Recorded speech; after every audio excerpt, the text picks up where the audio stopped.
Hey, welcome back. This is Defender Chassis. My name's Scott, and this is the first of a multi-part video on a project to set up a truck to do zombie paintball. Now, what I've got is a customer that wants to start a business, a part-time around Halloween kind of deal where you can pay a set amount of money and take a ride in the back of a old Army Deuce and a half and shoot paintballs at real live zombies. Now, of course, there are no zombies, but it's people dressed up as zombies. So as part of that, what he's asked me to do is fabricate and set up the system to mount the paintballs. So on part one of this video, what I want to do is show you how we're going to take a standard paintball gun and mount it to the side of the truck. So let me get the camera moved and let me show you what the prototype mount looks like. Okay, so what we've got here, this is a typical paintball gun, and it has these Picatinny rails on it, and the handle mounts to that rail. And what we've done is we've taken that handle and we've cut a piece of tube that handle will slide into, and we've cut a slot, and then we drilled and tapped the handle so that the gun can pivot left to right, and then we've got that all welded and mounted to a pair of clevises so that the gun can tilt forward and backward.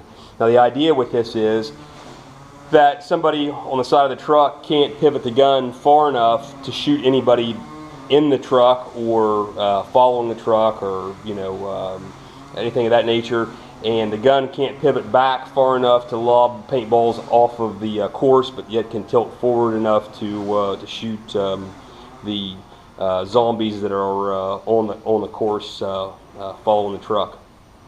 So let me get this thing apart and we'll take a little closer look, and I'll show you how we're going to make these, because we're setting up 2 trucks with 6 guns on each side, so we're looking at a total of 24 of these mounts that we have to make to set this up.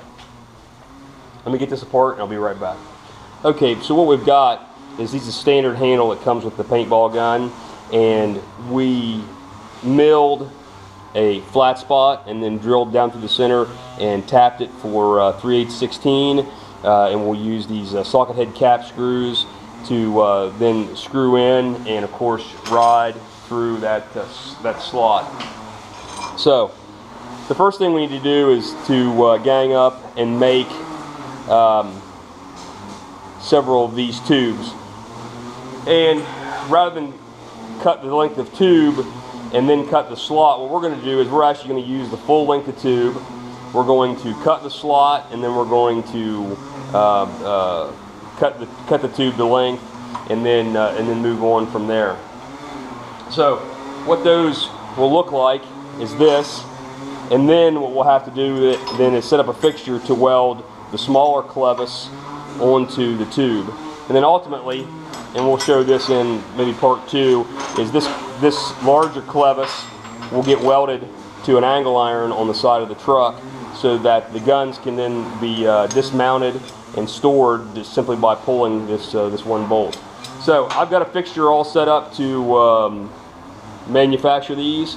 Let's go over to the milling machine and show you what that looks like. Okay, so here's the setup. What we've got is a 5/8 of an inch diameter roughing end mill. I've got the vise turn 90 degrees square to the Y travel of the mill. I've got a stop set up on the front so that when we travel the x-axis that will plunge into this tube and go just the depth that we need. I've also got a piece of tubing set up on the back on a draw stud so that when we insert the tube, we'll just insert it flat with the vise up against that stop in the back, and then the stop on the front will let our slot go just as deep as we want it to go, and then we can take this piece back out over to the bandsaw. It's got a stop set up on it, and it'll cut it off to the correct length. So let's see what this looks like.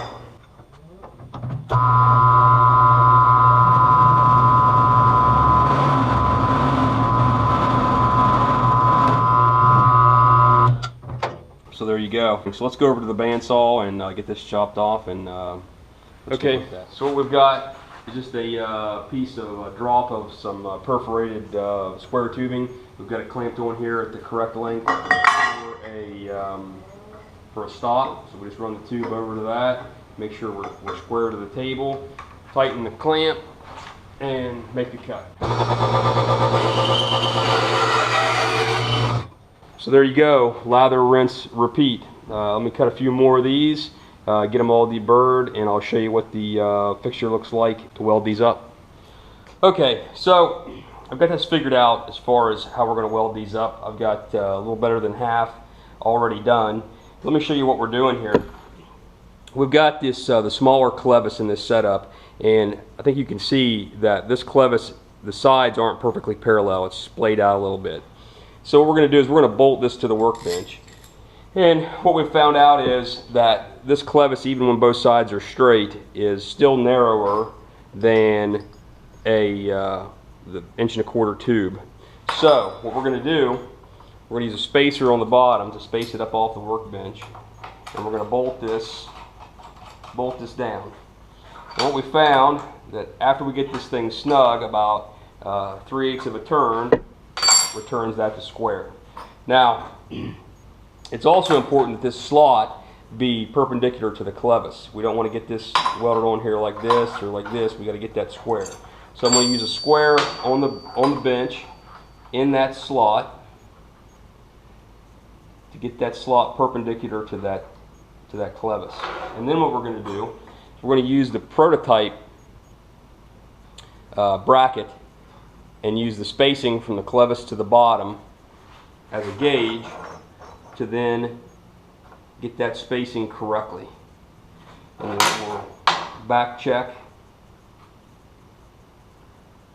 the slot, and when we've got everything where we want it, we'll tack weld here, then we'll go to the bottom and tack weld there, and the bottom on the other side and tack weld there, and then come up here and weld across, unbolt it, flip it, weld the other side, and call it done. And this is what we're looking at when we're done. I'm choosing not to close these welds. There's no need, there's no strength requirement, so there just really isn't a need to. This is not something that's going to be used day in, day out. It'll be a seasonal thing, so you know, it'll be used for 4 weeks, and then everything will be packed up and brought out again next year. So let me get the rest of these welded, and we'll call this the end of this video. In part 2, we'll get these things mounted to the side of the truck, and probably part 3 will be the CO2 system. So hey, don't forget, like, comment, subscribe, and I'll see you on the next episode of Zombie Paintball Bracket Mounts. See you.